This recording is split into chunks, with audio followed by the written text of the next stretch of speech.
premièrement, eh bien, on a l'énorme chance d'accueillir deux personnalités exceptionnelles, exceptionnelles de par leur passion et leurs activités, mais aussi exceptionnelles parce que c'est deux anciens ingénieurs, hein, donc on est bien dans le cadre de l'AI Louvain.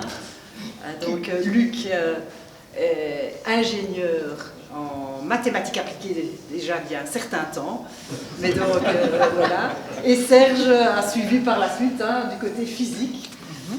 Et donc on est évidemment ravis de les accueillir autour d'un thème unique, hein, qui est le nouveau livre de Luc, mais qui pour moi aussi est une sorte de quadrature du cercle entre justement l'ingénieur en mathématiques appliquées et la passion actuelle de Luc en philosophie. Et de l'autre côté, on aura Serge qui, en tant que rédacteur en chef adjoint de l'Écho, eh bien, va permettre à Luc d'expliquer l'histoire de ce livre et ce qu'il va nous raconter. Donc je pense que ça va être une soirée très intéressante, à laquelle je pense même que vous aurez aussi l'occasion de poser des questions par la suite. Alors je voulais aussi faire un petit mot sur d'où est née cette initiative. Et Sophie me disait, Luc a toujours beaucoup d'idées. Donc en effet, Luc alimente beaucoup de nos activités. Et donc l'histoire d'amour avec Luc a démarré il y a quelques années avec l'AI Louvain. Avec l'AI Louvain. Donc on a, certains le savent, eu un cycle de séminaires sur, alors je crois que je me trompe sur le titre. Platon et Aristote. Ouais, sur Platon et Aristote, mais c'était apprendre à penser, hein, voilà. Avec Platon et Aristote. Donc on a eu ce cycle de séminaires, et puis on a eu aussi une soirée avec tous ceux qui avaient participé au cycle séminaire au domaine W pour en débriefer. Et donc Luc a proposé, suite à l'écriture de son livre, de refaire cette soirée exceptionnelle, aussi dans un lieu qui, je pense, est aussi en lien avec la thématique, puisque Luc a eu l'occasion de faire donation de ces machines à calculer ici au musée. Donc si vous avez l'occasion de visiter un petit peu le musée par la suite, vous trouverez, je pense, une photo, je ne sais pas si vous laissez au-dessus. Voilà.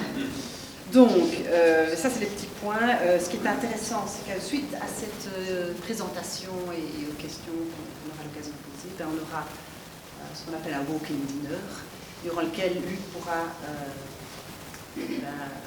faire des dédicaces dans les livres que vous avez reçus. Et puis on aura l'occasion lors de networking aussi à notre aise. Et alors, hier c'était la Sainte-Barbe, notre sainte patronne pour les ingénieurs, le 4 décembre. Et c'est pour nous toujours l'occasion de vous rappeler l'importance du réseau des alumni ingénieurs et dès lors de penser à votre cotisation l'année prochaine. Voilà, j'en profite aussi de faire un peu de publicité parce que c'est grâce à ça, évidemment, grâce à votre support, qu'on peut aussi proposer des activités intéressantes qui nous réunissent et qui nous permettent de réfléchir sur le sens de la vie et de bien d'autres choses. Voilà, je vous laisse le stage, comme vous dites. Ça va, merci.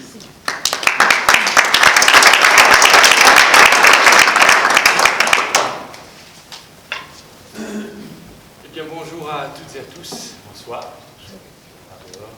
Bonsoir, Luc. Bonsoir. Alors voilà, c'est un sujet important. En tant que journaliste, je suis vraiment passionné par tout ce qui est en train de se passer autour de nous sur l'intelligence artificielle. Et ce livre tombe à point nommé pour remettre un peu quelques balises d'où ça vient, tout ça. Je crois que Luc a fait un travail vraiment assez remarquable dans son livre. J'ai vraiment dévoré son dernier livre. Alors je me suis dit, Luc, si ça te va, qu'on discute de ton livre, mais aussi un peu d'actualité, parce que je trouve que les deux rentrent en écho et je crois que ça vaut la peine d'évoquer les deux. Mais avant ça, j'aimerais te poser une question un peu personnelle. Parce que quand je lis tes écrits, alors on en a chez nous, on en a un concurrent dont je tairai le nom évidemment, dans lequel tu écris également, la Livre Belgique, on n'a pas cité, j'ai l'impression de voir un cerveau en mouvement en permanence. Je me demande un petit peu comment tu vis ta vie, quand tu vois des objets, est-ce que tu, un peu à l'instar d'un film qui s'appelle Un homme d'exception, où le personnage voit en fait à travers des objets, il voit des codes, il voit des chiffres, il traduit quelque part tous ces objets en quelque chose de mathématique. Est-ce que tu vois la vie comme ça, toi? Moi, je suis curieux. J'ai toujours envie de poser des questions. Et ça vient un peu de mon père. Je me souviens, j'avais 12 ans, j'avais reçu un jeu de Stratego. Et je jouais avec lui. Après 3 parties, je voulais déjà changer les règles. Je voulais que mais d'abord le truc comme ça et tout. J'ai toujours envie de neuf, de voir plus loin. Je suis comme ça. Je ne sais pas d'où ça vient. Peut-être un peu de mon père. Donc, et tu gagnais tes parties de Stratego? Ben, changer les règles. Oui, oui. Ouais. Effectivement, si tu tournes le jeu, tu vois un petit peu. Oui, c'est sa manière de travailler. C'est sûr que ça a dérangé beaucoup de monde. Parce que mon père, mais quand je travaillais, j'étais un peu comme ça aussi. Donc, d'ailleurs, quand j'ai été diplômé en 71 à Louvain-la-Vieille, il y en a un, Jacques ici, je me souviens de Guelin qui était le recteur, donc il était doyen de la faculté, il m'a donné mon diplôme en disant voilà, vous avez votre diplôme mais vous n'êtes pas un vrai ingénieur. Donc, et alors ça m'a accompagné toute ma vie parce que j'ai commencé à faire de l'informatique, mon patron m'a dit que je n'étais pas un vrai informaticien. Et puis on m'a mis au back-office de la salle d'arbitrage, on m'a dit que je n'étais pas un vrai banquier. J'ai commencé à écrire un petit peu dans le journal, on m'a dit que je n'étais pas un vrai journaliste. Et puis j'ai fait un premier livre, Les Infos dures, on m'a dit que je n'étais pas un vrai auteur. Puis je suis devenu consultant, on m'a dit que je n'étais pas un vrai consultant. Je me suis présenté aux élections, on m'a dit que je n'étais pas un vrai homme politique. Et ça n'a jamais changé, puisque j'ai commencé à enseigner à la faculté de philo ici. Et on m'a dit que je n'étais pas un vrai professeur. Donc, tu es artisticien. Oui, mais je suis né à Gand, en Flandre, dans les familles francophones, donc je ne suis pas un vrai flamand. Et donc, en fait, toute ma vie, on m'a dit que je n'étais pas un vrai quelque chose. Bon. Et depuis une dizaine d'années, on ne me le dit plus. C'est depuis que je dis que je suis un grand-père. On me dit que je suis un grand-père et la grand-mère est en face de moi. Deuxième chose, je suis un vrai philosophe, je crois, et un vrai Européen. Enfin, on ne me dit plus que je ne suis pas un vrai quelque chose. Donc, Allez bien, on va rentrer un petit peu dans ton vrai toi alors. Pour parler de ce livre, je répète absolument, vraiment, qu'on dévore de la première page à la dernière. Tu parles d'algorithme. Ouais. Ça a l'air d'être vraiment le fondement de la vie pour toi presque. C'est quoi un algorithme et comment surtout peut-il devenir sournois, comme tu l'écris dans le titre de ton livre? Mais le premier algorithme, en fait, c'est Aristote. Donc, c'est quand il dit Socrate est un homme, les hommes sont mortels, donc Socrate est mortel, c'est un algorithme. Un algorithme, bon, on peut le deviner de différentes manières. Moi, ce que je préfère dire, c'est une méthode pour atteindre un but dans un nombre fini d'étapes. Par exemple, il n'y a pas un algorithme pour bien jouer du piano, parce que c'est à l'infini, bon, il n'y a pas de fin. Bon, l'algorithme, c'est une méthode qui permet, en un nombre fini d'étapes, d'arriver à un but. Mais donc, ça remonte à l'Antiquité. Il y a des algorithmes depuis toujours. Alors, sur la forme la plus simple, alors on dit que c'est une formule. Si je veux diviser 37 par 7, eh bien, je fais comme ça, tac, tac, et j'ai la réponse. C'est un algorithme. C'est tellement simple qu'on dit une formule. Quand ça devient un peu plus compliqué, on dit moins formule. Par exemple, pour pouvoir calculer quel est le jour de la semaine en fonction de la date, donc tu prends ta date de naissance, et c'est un jeudi, là, il n'y a pas une formule où tu peux mettre simplement la date. Bon, là, on commence à parler d'algorithme. Alors, pourquoi sournois? Tous mes livres, j'ai un adjectif. C'est un plaisir chez moi, je le cherche. Et quand j'ai commencé les algorithmes, les erreurs, c'était quotidien, l'humour, c'était des histoires drôles, c'était facile. Mais les algorithmes, alors, on pourrait dire dangereux, pernicieux, mais ça, j'ai jamais voulu, parce que ça voudrait dire qu'un algorithme a une intention, a une volonté, non, rien de tout ça, c'est un objet, Et donc, que dire les algorithmes? Et en fait, j'ai cherché, et sournois ne veut pas du tout dire que c'est méchant ou mauvais ou mal intentionné. Sournois veut dire ne se dévoile pas tout à fait. Une maladie sournoise, c'est une maladie qui ne se dévoile pas tout à fait. Je me suis dit, ça c'est le mot dont j'ai besoin. Parce qu'il ne faut surtout pas donner une personnalité à des objets, qu'ils soient informatiques ou autres. Une formule assez lapidaire, il y en a quelques-unes dans ton livre. ChatGPT, pour moi, c'est l'anti-Wikipédia. ChatGPT, pour rappel, c'est cet outil qu'on utilise et qui défraye la chronique une sorte de robot conversationnel à qui on peut demander, poser toutes sortes de questions et qui va chercher en fait dans tout Internet la meilleure manière de répondre à la question et qui utilise donc des algorithmes. Wikipédia, donc c'est cette fameuse bibliothèque en ligne que tout le monde peut utiliser et tout le monde peut modifier à sa guise. Alors là, il y a justement ce côté sournois et non sournois qui apparaît. Explique-nous un petit peu pourquoi c'est l'anti-Wikipédia. Bon, d'abord, je vais remercier celui ou celle grâce à qui j'ai reporté mon livre d'1 an, parce que j'avais planifié de le sortir il y a 1 an. Donc j'imagine le livre sorti dans les magasins et boum, ChatGPT. J'en aurais été, donc merci, je ne sais pas qui, merci la vie, ça c'est vraiment... Ils sont sortis le 30 novembre, il y a eu 1 an la semaine passée, le 30 novembre, et je crois qu'en tout cas moi, qui suis l'informatique pratiquement de manière continue depuis 50 ans, c'est le choc de ma vie. Wikipédia, c'est un miracle, c'est le miracle d'Internet. Je crois qu'il est 10e, toute catégorie. Bon, le premier, ça doit être Google, enfin peu importe. Il est dans les top 10, mais avec une gouvernance incroyable. Il n'y a pas de milliardaires, il n'y a pas de machin, truc. C'est une gouvernance très, très, très compliquée, avec des tas de tensions internes, parce que j'ai un petit peu regardé ça. Il y a bien sûr, c'est un espèce de laboratoire, c'est un organisme vivant. C'est clair que sur Wikipédia, si on tape théorème de Pythagore, c'est assez calme en fait. Il n'y a pas vraiment de grands... Pas les polémiques. Par contre, vous tapez certains mots que je ne citerai pas, ça bouge toutes les secondes. En fait. Et donc en termes de gouvernance, on a là une idée, je trouve, c'est le miracle d'Internet. Et je crois que c'est vraiment important, c'est vraiment important. Imaginons une seconde que Google achète Wikipédia. Hein, bon, imaginez, donc on pourrait cliquer Pythagore, oui, je like. Oui, c'est pas mal son truc, ou bien je n'aime pas et tout. Bon, c'est le miracle.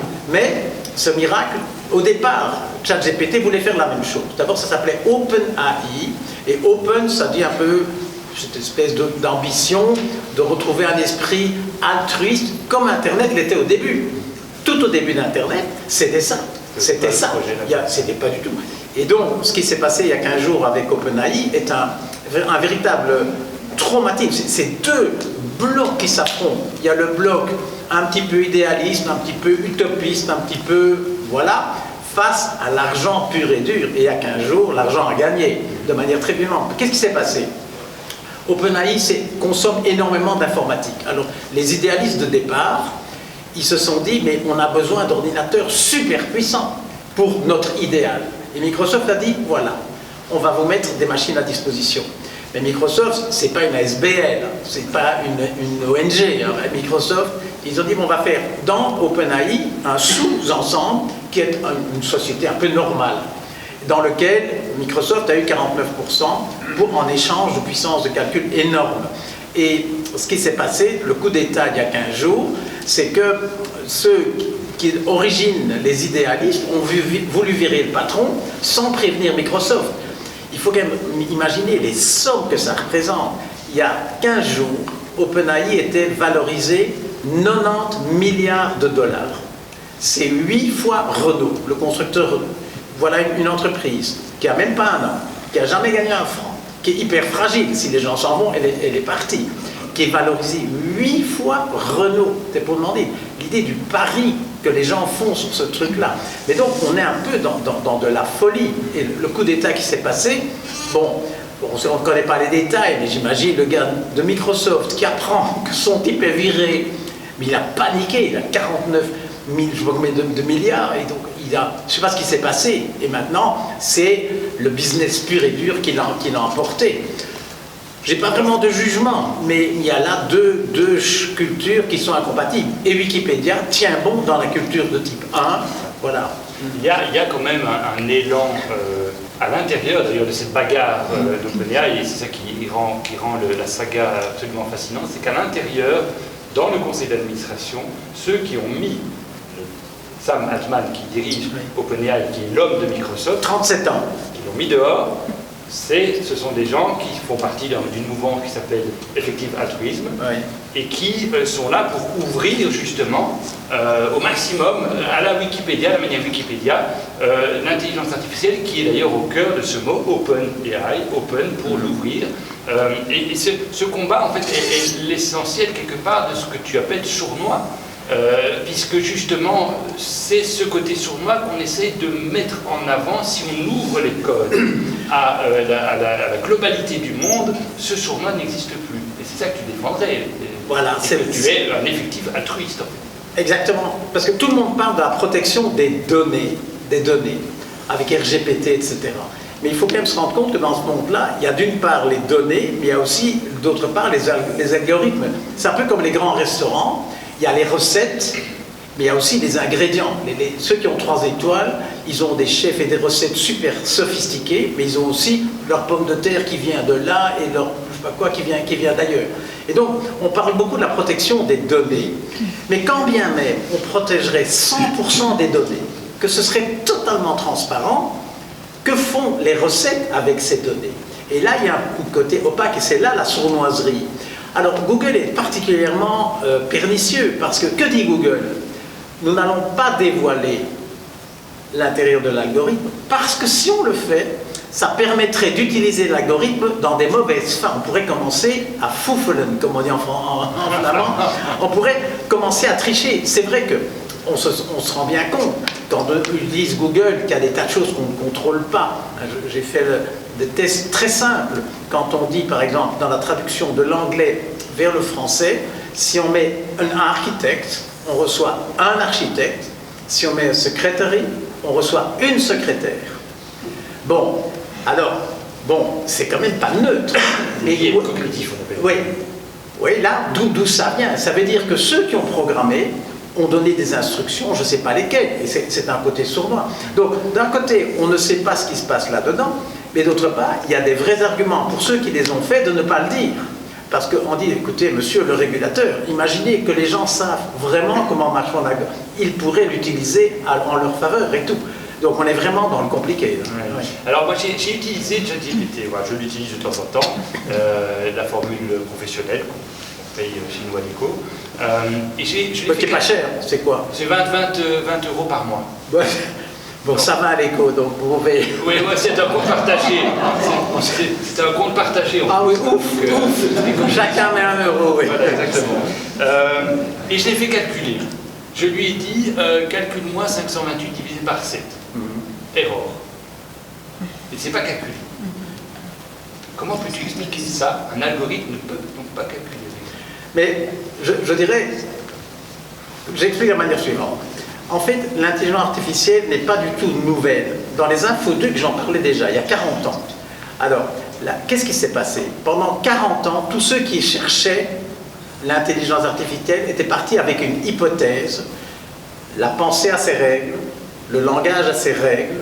Si je les connais et je la mets dans une machine, eh bien la machine pensera et parlera. Ça, c'était le paradigme pendant 40 ans. D'ailleurs, moi j'ai programmé sur un truc qui s'appelait Prolog, qui dit bien ce que ça veut dire. On est arrivé à abandonner cette idée. Et donc, cette approche logique, calculante, a été abandonnée au profit d'une approche statistique. Et c'est une rupture totale. Pourquoi? Parce qu'il y a tellement d'exceptions dans la pensée et dans le langage. Pourquoi on dit choléra et chocolat? Statistiquement, avec les 1000 mots qui précèdent, il y a la probabilité extrêmement grande que le 1001e soit celui-là. Et donc, effectivement, ne calculez pas. Mais attention, il y a tellement... voilà. En poussant, il n'y parvient. Et alors, je viens à cet exemple du calcul parce que une des raisons qui auraient, parce qu'on ne sait toujours pas pourquoi Sam-Altman a été viré, alors on se focalise sur Sam-Altman, mais c'est parce que, selon moi personnellement, je crois que ça représente vraiment toute la problématique qu'on évoque aujourd'hui. Une des raisons pour lesquelles on aurait viré Sam-Altman, c'est parce qu'il était en train de travailler sur un programme qui s'appelait QStar, et qui, lui, développe une intelligence artificielle qui serait capable de calculer, de faire des mathématiques, ce qui est le strapontin pour arriver à une intelligence artificielle qu'on appelle générale, AGI, Artificial General Intelligence, qui deviendrait alors soudainement plus intelligente que l'homme. Comment décryptes-tu ce genre de choses? La raison même d'un outil, c'est d'être plus puissant que l'homme. Bon, si on fait un tracteur, c'est pour tirer plus de trucs. Si on fait des lunettes, c'est pour voir mieux. Bon, la raison même d'un outil, c'est d'être plus fort. Alors que la machine soit plus forte que l'homme, c'est pour ça qu'on l'a fait. Donc ne soyons pas surpris de ça. Mais il est plus fort sur une tranche de son activité. Et donc, contrôlons aussi. Et voilà, exactement. Donc il y a quand même l'essentiel de ce qui fait l'être humain, sa volonté, son sens, ses valeurs, toutes ces choses-là sont improgrammées et improgrammables. Donc on a un outil extrêmement puissant qui, je dirais, on fait l'erreur d'attribuer à une machine l'intelligence qu'on a déployée à la construire, mais elle ne l'a pas. Je dirais, si vous prenez un être humain, vous enlevez son humour, sa volonté, ses émotions, sa créativité, etc., etc. Vous enlevez plein de choses. Eh bien, ce qui reste peut être artificiel. Mais bon, il y a 40 ans, désolé, hein, mais comme a dit la vice-présidente, j'ai été diplômé il y a longtemps, donc... et il y a 40 ans, j'avais lu un livre de Mindstorm, de Seymour Papert. C'était au début des enfants et de l'ordinateur. Et on se posait la question, c'était Apple et Lelo, peu importe. La dernière phrase du livre, la chose importante, qui programme qui? Il y a 40 ans. Est-ce que c'est l'enfant qui, avec sa souris, fait bouger quelque chose à l'écran, ou bien c'est l'écran qui, en affichant quelque chose, fait en sorte que l'enfant bouge sa souris? Eh bien, c'est la question de base. Qui programme qui? Aujourd'hui, c'est la même. Est-ce que nous utilisons Internet ou est-ce qu'Internet nous utilise? Bien, aujourd'hui, je crois qu'Internet nous utilise beaucoup plus qu'on ne le pense, voire plus que l'inverse. C'est la sournoiserie dont on... C'est la base de la sournoiserie. Mais c'est parce qu'on a été complice. Évidemment, ça a été tellement vite. Facebook a 15 ans. 15 ans, ils ont 2 milliards 300 millions d'utilisateurs en 15 ans. Regardez le RER de Linkebeek, ça fait 20 ans qu'on en parle. Donc le temps de... Oui, mais non, les ordres de grandeur, c'est quand même fou, quoi. Et donc, ça a été tellement vite. Et en fait, beaucoup de gens comparent avec la bombe atomique. Parce qu'il y a OpenAI et Oppenheimer, hein, c'est un peu facile. Et en fait, je ne sais pas si vous avez vu Oppenheimer, mais qu'est-ce que c'est Oppenheimer? C'est un film qui dure 3 heures. Les 2 premières heures, il y a des gens qui discutent, qui se rencontrent, qui réfléchissent. Il y a des scientifiques, il y a Einstein, il y a des militaires, il y a l'homme politique, etc. Et finalement, il y a Oppenheimer, bien sûr. Et après 2 heures, la bombe explose. Si un jour on fait un film sur OpenAI, la première seconde du film, boum, la bombe explose. Personne n'était au courant. Et donc, qui connaissait ChatGPT le 29 novembre? Quasi personne. Certains étaient au courant. Et donc, c'est le monde à l'envers. Je crois que l'impact peut être comparable, mais la manière dont ça se passe, cette bombe a explosé, personne ne savait même que c'était possible que ça explose. Et donc, maintenant, on discute, les savants, les hommes politiques, tout. Il faudrait reprendre le volant. Alors, aujourd'hui, l'actualité continue. Hein, oui. Hier, Meta annonce une alliance avec IBM, avec Intel et avec plein de gros mastodontes comme ça pour créer une intelligence artificielle open source. C'est-à-dire l'idée est de brancher, de mettre à disposition du code et de brancher en fait le monde entier autour de ces codes pour permettre à tout un chacun de développer. C'est l'anti-sournoiserie, l'anti-OpenAI, selon toi, c'est la solution par rapport à l'intelligence. Est-ce que d'ailleurs, commercialement, ça peut finir? Mais voilà, il faut parce qu'on oublie l'énergie que ça consomme. J'ai vu l'énergie de n'importe quoi. Je crois que quelqu'un qui regarde un film en Netflix, c'est comme si 10 personnes dans le salon pédalaient. Donc en termes, c'est des consommations. Donc là, il va y avoir peut-être un jour une limite d'un autre type. Mais c'est ce grand mythe de l'altruisme. Bon, bien sûr, il faut se battre. Wikipédia, c'est le miracle, c'est Astérix. Hein. Wikipédia, c'est Astérix. Vraiment, ils s'accrochent et comme ils sont costauds, ça va. Alors, ce qui est inouï, c'est que OpenAI a surpris les plus grands, les plus puissants. C'est absolument inouï, quoi, que des Google, des IBM, des Micro. C'est inouï. Bon, donc ça donne un peu d'espoir. Ça veut dire qu'il y a toujours. Alors maintenant, il y a des réactions de tous ordres. Mais est-ce que l'argent va être tellement nécessaire? Je doute. Un altruisme, j'espère, et je ne connais pas les détails parce que... On ne connaît pas non plus cette alliance qui est en train de se créer, et maintenant on va voir ce que ça va donner, mais c'est vraiment de se baser sur ce code ouvert à tous. Parce que certains croient que ce sera une puissance en fait de développement beaucoup plus importante que quelqu'un qui s'empare et qui ne révèle pas, en fait, c'est l'espoir. En fait, c'est l'espoir, parce que finalement, on parle beaucoup d'OpenAI et de tous les autres, et qui est derrière? Qui est derrière? Qui possède? Les Chinois ont lancé un équivalent qui s'appelle Ernie, je crois, j'ai oublié. Et donc, il y a l'agence France Presse qui a testé le ChatGPT chinois et a posé la question, d'où vient le Covid? Bon, enter, bon. Réponse, non pas erreur, réponse.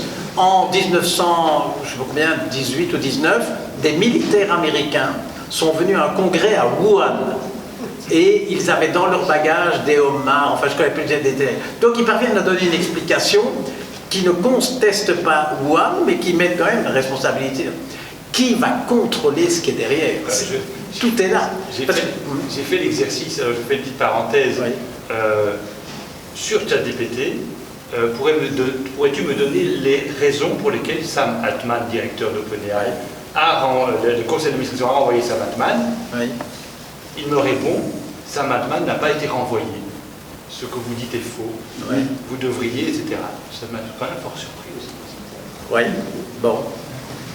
Mais l'étonnement, c'est le début de la philosophie. Donc être surpris, oui, je crois qu'on devrait s'étonner plus. Et il y a moyen de tester plus. Parce qu'il y a des petites choses qu'on peut faire tout le temps. Bon, dans le genre sophistiqué, il y a un journaliste, tiens, c'est une idée pour toi, californien, qui pendant 48 heures a systématiquement tout liké sur Facebook. Tout. Donc la viande, oui, le poisson, oui, végétarien, oui, le jour, la nuit, le truc, les juifs, les musulmans, etc. Et donc, tout liké. Et il raconte dans un article incroyable ce qui s'est passé. Donc après quelques heures, parce que fait l'algorithme? S'il prend tous ces clics, c'est pourquoi faire? Pour vous mettre dans des catégories. Et de vendre des fichiers, les fichiers des gens qui aiment le poisson, les fichiers des gens qui aiment bien l'Italie ou n'importe quoi. Mais celui qui aime tout, dans quelle catégorie? On doit faire une catégorie des gens qui aiment tout, mais c'est là qui va l'acheter. Et donc, après quelques heures, ses amis ont commencé à lui demander, mais qu'est-ce qui se passe? Qu'est-ce qui se passe? Donc, il a dû arrêter parce qu'il a eu des menaces aussi. Donc, il faut... Je ne dirais pas que tout le monde peut le faire, mais c'est quand même assez affolant. Oui, et ça montre une chose, tu écris, je reviens à ton livre, la révolution planétaire que l'on connaît n'est pas tant celle des algorithmes, mais bien celle du pouvoir accumulé par ceux qui les possèdent. On est là, on y est. On y est. Il ne faut quand même pas oublier qu'Internet est européen. Donc, allez, le Minitel, c'était déjà pas mal. Mais quand même, le code HTTP et HTML, etc., c'est un Suisse, non, un Anglais, Berners-Lee, et un Belge, Caillot, mais ils étaient en Suisse, au CERN, qui ont déposé le protocole. Et si vous lisez le livre de... C'est qui a écrit ça? Alexandra de... C'est pas... J'ai oublié le nom. Mais en fait, il raconte très très bien que ces deux génies ont été reçus. Ils ont voulu voir Jacques Delors, qui était le président de l'Europe à l'époque. On a dit non. Et alors, ils ont été reçus par un sous-sous-sous du cabinet. Et bon, et Berners-Lee est parti au MIT. Et donc, c'est un peu fou, quoi. Donc, c'était européen et ça ne l'est plus. Ça a été tellement vite, ça échappe à tout. Mais voilà. Ça appartient maintenant à ceux que tu appelles, dans ton livre aussi, les alchimistes de la Silicon Valley. Voilà. En fait, du côté entrepreneur, par exemple, Elon Musk, très très controversé. Il y a un entrepreneur, bon, alors on aime, on n'aime pas, mais il y a un côté entreprendre et d'une certaine manière, on s'incline. Mais en général, ils ont derrière 2 ou 3 aspects qui sont plus dérangeants. D'abord, ce sont des libertariens. Des libertariens. Le libertarien, c'est celui qui considère qu'un algorithme, c'est beaucoup mieux qu'un État. Et qu'on ferait mieux de remplacer les ministres, les ministères, tous ces trucs par des algorithmes. Bien sûr, s'ils les ont écrits eux-mêmes. Et c'est aussi des transhumanistes. Des gens qui considèrent qu'on est plus fort que tout, on peut être plus fort que la mort de la mort, etc. Donc ce sont des personnages très, très, très... ils sont ivres de pouvoir, il faut voir les sommes dont ils disposent. Enfin, quand il faut voir Musk qui met 44 milliards pour acheter Twitter, 44 milliards, c'est 9 fois le budget de l'enseignement secondaire en Belgique, quoi. Ce sont des... Oui, voilà, paf. Ce sont des sommes astronomiques. Facebook a été condamné pour avoir fourni à Cambridge Analytica des données pour influencer les élections en Angleterre. Facebook a été condamné à 5 milliards de dollars par la justice américaine. Le cours de bourse n'a pas bougé, Donc c'est comme nous, on a une contravention, on râle un coup, on la paye, on oublie, ben voilà, 5 milliards, etc. Donc ce sont des sommes, c'est des ordres de grandeur. Ces entreprises ont la taille d'un pays. Ce sont des... Et voilà, ça nous a échappé. Et donc, quand je dis que je suis un vrai Européen, c'est en partie pour ça. D'accord. Tu es un vrai Européen. Comment vois-tu l'AI Act, qui doit d'ailleurs être discuté demain, en trilogue avec Parlement, Conseil et Commission. Et il y a une grande chamaillerie autour de ce AI Act parce qu'il est à la fois très puissant et c'est une première et c'est très salué d'ailleurs dans le monde de manière générale, mais en même temps on sent qu'il y a des tensions entre les différents pays, certains pays disant mais à quoi ça sert, peut-être à raison, de légiférer et de réglementer une science qui est en développement, dont on ne connaît même pas l'immensité du pouvoir. C'est une course désespérée de réglementer parce que ça va tellement vite, les lois courent après. Donc, la voiture est née puis on a fait le code de la route. En fait, et donc comme ça va encore plus vite, c'est encore plus dangereux. Mais et puis est-ce que tout le monde est dedans? Le juge Claes, dans un autre, il disait l'autre jour à la DIC qu'il y a plus d'argent noir que d'argent pas noir, quoi. Donc dans l'Internet, quelle partie on contrôle? Il y a le dark Internet. Et donc on ne sait pas ce qui se passe. Donc on va réglementer une partie, et c'est un peu comme dans l'environnement. Si on met des clauses de restriction énergétique, etc., peut-être que simplement on favorise encore des gens qui s'en foutent complètement. Et donc c'est extrêmement compliqué. Personnellement, je vois pas la solution. Et je crois que des initiatives par en dessous, comme Wikipédia, c'est aujourd'hui ce qu'il y a de plus efficace. Difficile à vous dire. Qu'est-ce que pour toi, dans tout ce contexte virevoltant, est-ce qu'on peut encore parler d'une vérité? Mais la vérité, c'est finalement la question de la philosophie. Qu'est-ce qui est vrai? Bon, ça remonte à des tas. Et en fait, disons, dans la boîte à outils du philosophe, il y a une technique très fréquente, c'est essayer de voir ce qui est nouveau versus ce qui n'est pas nouveau. Le faux n'est pas du tout neuf en tant que tel. Il y a toujours eu des faux et des fake news. Qu'est-ce qui est neuf? Par exemple, en 1959, Edgar Morin, qui a 102 ans, bon, la philo, parfois ça... Il sort un livre qui s'appelle La rumeur d'Orléans. Et la rumeur d'Orléans, c'était quoi? Quelque chose qui se passait à Orléans, une rumeur, le nom l'indique, qui disait que dans des magasins de vêtements tenus par des juifs, des femmes disparaissaient. Ça a pris une ampleur complètement dingue. Le Monde a fait sa une sur la rumeur d'Orléans. Le rédacteur en chef a été contacté et convoqué au Parlement et il a dit une fausse information est un fait vrai. Donc mon métier de journaliste, j'ai dû en parler. Donc le faux, ça n'est pas neuf. Ce qui se passe aujourd'hui, c'est que le faux dispose d'outils, alors là, tout à fait nouveaux, tout à fait nouveaux. D'abord, il peut être parfait. Il peut être parfait. Il y a toujours des faux tableaux. Mais aujourd'hui, le faux est indétectable. Je ne sais pas si vous avez fait quelques expériences, c'est indétectable. Il y a maintenant des voix, on peut même prendre quelqu'un qui dit quelque chose, on change ce qu'il dit, on le met dans une autre langue, on adapte les lèvres, etc. Bon. Mais surtout, la rumeur était, à l'époque, on la lançait, donc en 60, on ne savait pas où elle allait. Aujourd'hui, on peut envoyer des rumeurs ciblées, ciselées. Je peux prendre une rumeur chez les ingénieurs, une rumeur chez les avocats, ceux qui sont vieux, ceux qui sont jeunes, etc. Et je peux même avoir des rumeurs complètement contradictoires. Je sais tellement qui est qui que je peux cibler mes rumeurs. Grâce aux algorithmes. Avec Armstrong, quand il a marché sur la Lune, est-ce qu'il avait plus ou moins de 80 ans? Bon, il avait quel âge? 38. Voilà. Eh bien, le test a été fait à très large échelle. La question plus ou moins de 80 ans n'a aucun sens. On est bien d'accord. Néanmoins, elle influence la réponse. Et quand on demande ça avant, il y a beaucoup plus de gens qui mettent au-delà de 40 ans. 40, 42. En fait, il avait 37 ans. Et donc, ça, c'est ce qu'on appelle un biais cognitif. Ça sort de toutes les rationalités, mais c'est incroyablement présent. Eh bien, ces biais, aujourd'hui, sont dans les algorithmes. On sait très bien que transmettre à quelqu'un du faux, ça excite plus, etc., etc. Et donc, dernière chose pour le faux, c'est qu'aujourd'hui, on fait du faux automatiquement. Ce qu'on appelle les trolls. Les trolls. Apparemment, les Russes sont spécialistes. Des millions de trucs, des millions et des millions de trucs, puisqu'on peut le faire automatiquement. Et donc, l'idée de la vérité, je crois que cette question elle est aussi vieille que l'être humain. Il y a toujours eu des menteurs, il y a toujours eu des trucs.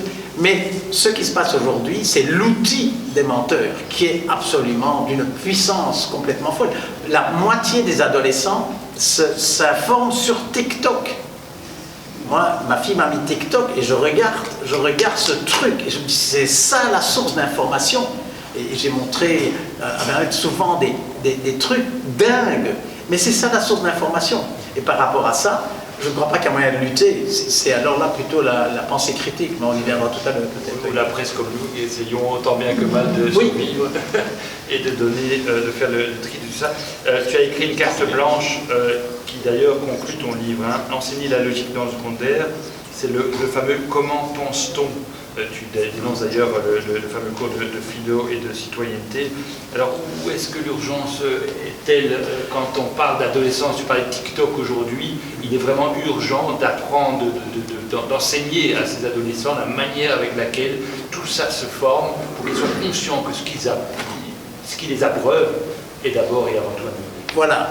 Je crois que par rapport à ce qui se passe, il y a moyen de comprendre mieux, d'en parler plus, ça. Mais ce n'est pas suffisant. C'est pas suffisant, surtout la puissance est telle, c'est pas suffisant. Il y a une attitude du côté de l'utilisateur, et je crois, là où ça commence, ce sont les adolescents. Ce sont les adolescents. Et ça, c'est une histoire très personnelle. Moi, j'ai commencé la philo à 42 ans. Bon, pour des raisons assez personnelles, et j'avais envie de mieux faire mon métier, de créativité, etc. Je me lance là-dedans, je me souviens, c'était encore, c'est là-bas, hein, au Socrate, là en bas, et je regarde la liste des examens, 27 examens. Alors je vois métaphysique, anthropologie, etc. Je me suis dit, ouf, ça va quand même pas être simple. Au milieu de la liste, je vois logique. Donc j'avais 43 ans. Je me dis, au moins celui-là, ça va quand même être facile. Le choc de découvrir la logique à 45 ans, j'en suis toujours pas remis. Et je suis un peu en colère d'avoir eu ça un peu par hasard à 45 ans, au lieu de l'avoir eu pas par hasard à 15 ans. Les bases de la logique. Et donc, moi je croyais, en bon maths, hein, que la logique c'était une espèce de variante bon, sur le côté des maths. Pas du tout. C'est un autre monde. C'est un autre monde. Et je dirais, je suis encore en colère aujourd'hui qu'on ait appris ça si tard. On m'a appris le théorème de Pythagore. Bon, c'est pas avec ça qu'on travaille aujourd'hui. Eh bien, le syllogisme d'Aristote, c'est exactement l'équivalent pour la logique de ce que Pythagore est pour les mathématiques. Ce sont des mondes différents. Je dirais deux petites histoires, ce qu'on appelle des blagues. Donc, c'est deux pêcheurs qui ont envie de faire un gros... Ils louent un bateau et ils vont en mer parce qu'ils ont envie de pêcher des gros poissons. Ils prennent un matelot, un bateau, etc. Et finalement, en tout... Bon, ils n'ont que 2 poissons, donc ils arrivent après leur journée, il y en a un qui dit à l'autre, mais bon, chacun des poissons, il nous aura coûté 1 000 €. Hein. Et l'autre dit, heureusement qu'on n'en a pas pêché plus. Bon. Eh bien, ça, c'est une faute contre les mathématiques. Et l'autre histoire est la suivante, c'est un professeur qui demande à un enfant, comment tu t'appelles? Et la petite fille dit, Amélie, sans P. Et le professeur dit, mais il n'y a pas de P dans Amélie. Mais c'est ce que je dis. Bon. Et en fait, d'abord, pourquoi j'aime bien les blagues? Parce que les blagues, c'est une manière de comprendre comment on pense. Mais ces 2 blagues viennent de 2 mondes différents. La première, c'est des mathématiques. La deuxième, c'est de la logique. Et j'ai découvert la logique à 45 ans. Et je me dis, mais c'est complètement fou. La logique, c'est quoi? C'est la science. D'abord, c'est une science. La logique est en philo pour un accident de l'histoire. C'est parce que Aristote, qui en avait besoin pour faire tout son truc, il a développé la logique. C'est pour ça. Et comme c'est Aristote qui l'a fait, hop, et donc on ne l'enseigne pas. C'est un accident de l'histoire qu'il faut, je crois, corriger. La logique, c'est la science de l'utilisation correcte du mot « donc ». Toute la journée, nous disons « donc ». Toute la journée, les journalistes, les débats télévisés, etc. On dit tout le temps « donc ». Eh bien, 8 fois sur 10, je crois, c'est pas correct. C'est pas correct.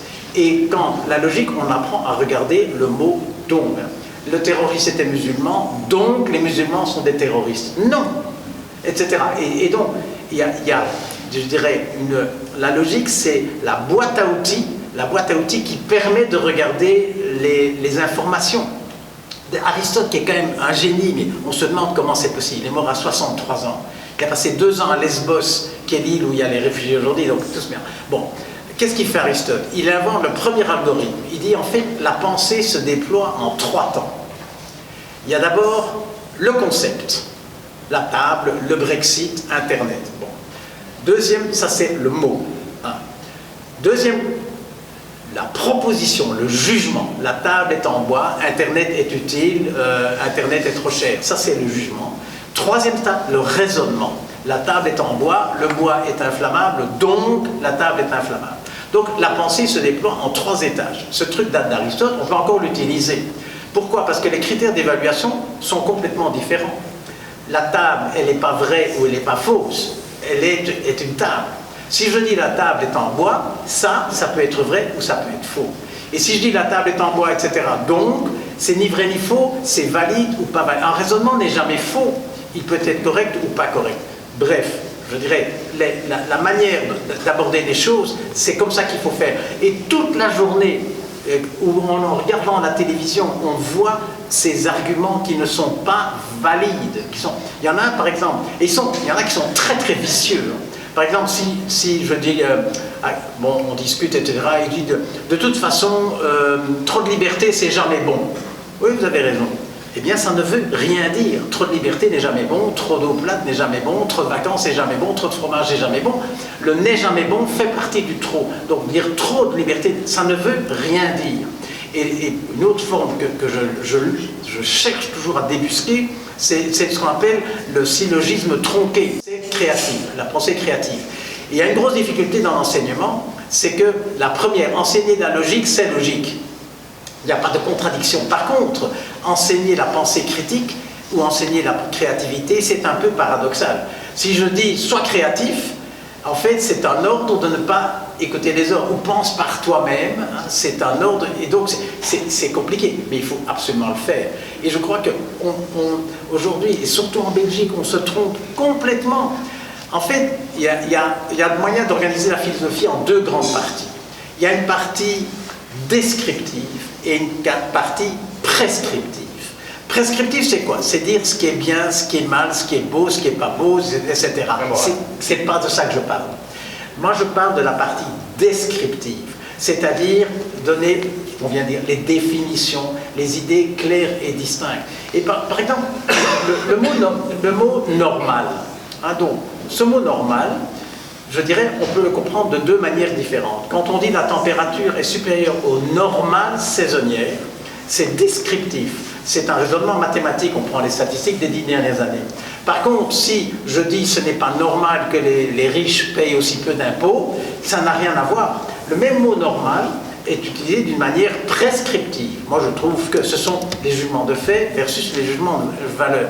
Et c'est comme ça qu'on peut dire, par exemple, qu'un embouteillage sur le ring à 6 h du soir, c'est à la fois normal et anormal. C'est normal, descriptif, parce que statistiquement, il y a des gens, mais c'est pas normal, c'est complètement débile. Et donc, on doit absolument clarifier tout ça, arrêter de croire que la philo est un concurrent de la religion, comme je l'entends encore dans certains. C'est se tromper d'étage, puisque, en fait, la philo est la seule approche qui n'a pas de domaine. La géographie s'occupe de ça, la médecine s'occupe de la santé, la psychologie des émotions, peu importe la géométrie, etc. Mais la philosophie s'occupe de tout ou de rien, c'est pas au même étage, il n'y a pas un domaine. D'ailleurs, on peut faire la philosophie de la religion, et c'est pour ça que cette appellation philosophie de citoyenneté n'a aucun sens, Et ça montre qu'on ne s'y accorde pas assez. Et donc, ce qu'il faut faire, c'est enseigner, et avec la difficulté qu'on porte, la partie descriptive de la philo, d'avoir des idées claires, d'accepter le nombre de faux synonymes qu'on utilise. Bon, créativité, innovation, régulation, réglementation, confort, luxe, tout ça ne sont pas des synonymes. Cette démarche-là, c'est ça qu'il faut faire. Donner des outils pour justement... Ah, des outils. C'est doter une boîte à outils. Et puis, leur donner envie de bricoler. Parce qu'il y a des gens qui reçoivent des très belles boîtes à outils et puis qui n'ouvrent pas. Donc, il faut les... Je vais terminer et après, je vais vous laisser la parole parce que je crois que vous pouvez avoir des questions. Je trouve ça vertigineux comme discussion. Je vais faire un peu de philosophie. Je ne suis pas philosophe du tout. J'ai suivi 1 an de philosophie des sciences, mais j'étais vraiment très très mauvais. Je vais essayer quand même. Pour moi, il y a quelque chose qui est... je me pose des questions personnellement sur l'être humain aujourd'hui.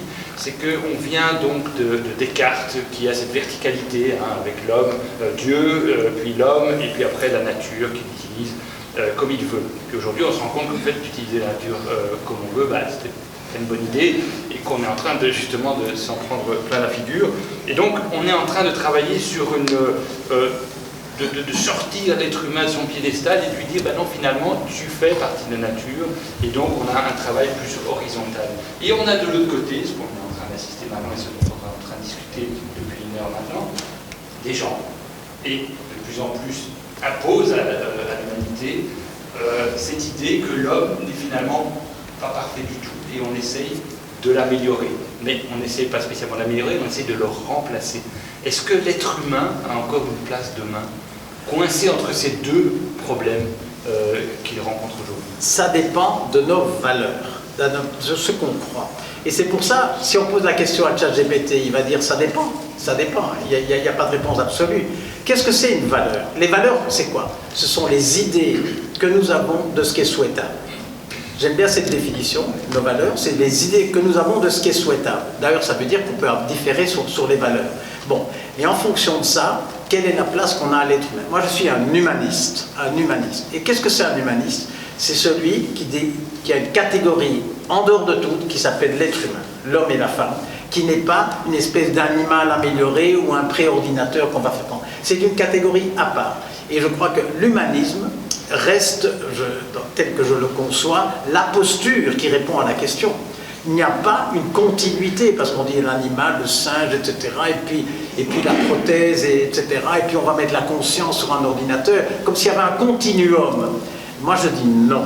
Je dis non, mais je ne peux pas le démontrer. C'est ce que je pense, c'est ce que j'ai en moi.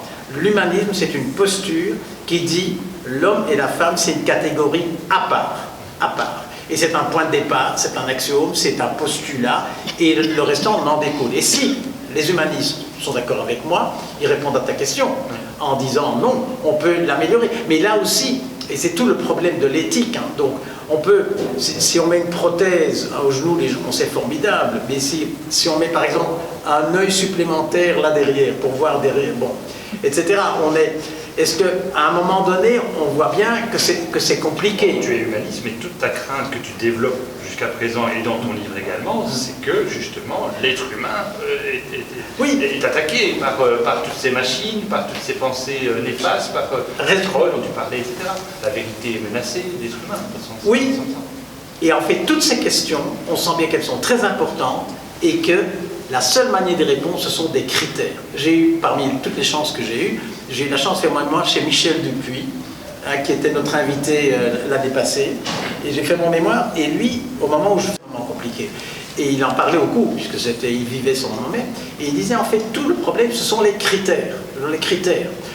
Bon, quelqu'un qui souffre et qui est totalement incurable, on sent au fond de nous que ce n'est pas mal de permettre de libérer, mais où ça commence, et tout est une question de critères. Et en fait, maths appliquées, les maths et la philo, c'est une espèce de continuité pour moi. Parce que les maths, c'est encore beaucoup des chiffres. Et la philo, c'est la rigueur quand il n'y a pas de chiffres. Dans les lois genre bioéthique, il n'y a pas de chiffres. Ce sont des critères. Et là, je crois que le critère, l'esprit critique, c'est peut-être une des grandes leçons qu'on reçoit en philo, c'est cette volonté du critère. Comment? Et donc, l'humanisme, il y a des critères qu'on peut établir ensemble. Bon, mais c'est pas simple. C'est un travail de société. Ah oui, mais finalement, c'est ça. Les algorithmes, ils sont sournois, c'est sûr. Mais si on regarde, sur toutes les questions importantes, l'algorithme n'a pas de possibilité. Moi, je me souviens, en 89, le mur de Berlin tombe. Et j'étais très impressionné, forcément, par ça. 2 Allemagnes, et Helmut Kohl a une question. Il a en fait 2 pays, ou 2 demi-pays, avec un Deutsche Mark différent. Il y a le Deutsche Mark de l'Ouest qui vaut 2 fois le Deutsche Mark de l'Est. C'était 1 à 2 le truc. Il est là et il se dit, qu'est-ce que je fais? Qu'est-ce que je fais? Je veux réunir l'Allemagne, qu'est-ce que je fais avec le Deutsche Mark? Je peux en avoir qu'un, mais je lui donne quelle valeur? Et donc, il se pose la question.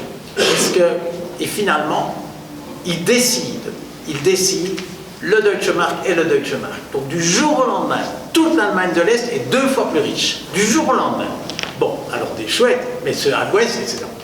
Il n'y a pas un algorithme qui aurait pu lui dire qu'est-ce que tu dois faire avec tes Deutsche Mark. Et quand on regarde que ce soit la paix dans le monde, que ce soit la guerre, que ce soit le climat, que ce soit... Il n'y a aucun algorithme qui peut inventer quoi que ce soit. Sur les questions fondamentales, ça reste l'être humain avec ses valeurs, son courage, sa volonté. Parce que dans la raison, en fait, quand on regarde l'histoire de la raison, on l'a pris pendant longtemps de manière passive. Donc les premiers philosophes, ils disaient c'est un peu penser et tout. Mais à la Renaissance, non, un peu plus tard, au siècle des Lumières, la raison est devenue non seulement un outil, mais aussi une valeur. Il est important de penser, etc. Et donc, sur l'essentiel, il n'y a pas un algorithme qui peut aider. C'est une question Sauf de... que Yuval Noah Harari, le professeur israélien, parce qu'on parlait aussi de la paresse humaine, de la paresse des politiques, la paresse des décideurs, qui se reposent pour l'instant sur des McKinsey et autres, qui vont se reposer demain sur les résultats sortis de ChatGPT. Finalement, les algorithmes vont quand même envahir les décisions humaines. Oui, c'est sûr. C'est sa crainte à Harari d'ailleurs. Et on ne sait pas où on va, parce que ChatGPT, le jour où ils l'ont ouvert, s'alimentait. En fait, ChatGPT, c'est le plus grand plagiat de l'histoire. On ne peut pas imaginer un plus grand vol que ce qui s'est passé avec eux. Ils ont tout volé d'un coup. Bon. On ne peut pas imaginer un vol plus important. Bon. Mais au temps t égale 0, tout était construit sur ce qu'ils avaient volé. Mais maintenant, ce que ChatGPT produit, imaginons, bon, ChatGPT peut écrire des romans. Donc on dit voilà, je voudrais un roman avec un petit lapin, une madame, etc. Enter, boum, on a le roman. Eh bien, le roman devient aujourd'hui partie de la matière dont ChatGPT va s'alimenter. Donc il va s'alimenter de sa propre production. Et donc on ne sait pas où on va. On ne sait absolument pas où on va. Et donc c'est d'autant plus raison d'être critique. Parce qu'il y a un proverbe épouvantable, dans le doute abstiens-toi. Ça, on devrait le virer du vocabulaire. Parce qu'on doute de tout, mais néanmoins, il faut agir partout. En fait, il y a deux types d'incertitudes. Il y a une incertitude de type 1, quand la question est dans l'air. Qui va gagner les élections américaines l'année prochaine? Tout le monde se pose la question, et personne ne le sait. Il y a de l'incertitude. Mais l'important, c'est l'incertitude de type 2, quand la question n'est pas dans l'air. Par exemple, il y a 5 ou 10 ans, je ne sais plus, Volkswagen s'est fait coincer comme ayant truqué et trafiqué les émissions néant. Le choc a été, les gens ont dit quoi? Pourquoi le choc a été tellement violent? Parce que personne ne s'était jamais posé la question, est-ce que tu crois que Volkswagen, etc. Bon, et donc c'est l'incertitude de type 2, et c'est là qu'on est aujourd'hui. L'incertitude de type 1, tu peux encore faire des scénarios. Si Trump gagne, je fais ça, si Biden, etc., tu peux faire des si alors. Mais l'incertitude de type 2, comme tu n'as même pas la question, tu ne peux pas faire des hypothèses. Donc, le danger, c'est de ne rien faire. Dans le premier cas, on peut essayer de faire des prévisions. Dans le deuxième, il faut se préparer. Et c'est là qu'on pêche aujourd'hui. Personne ne sait où on va. Personne ne sait où on va. Mais raison de plus pour se préparer beaucoup plus, et notamment par des outils cognitifs de pensée critique. Je me répète. Oui.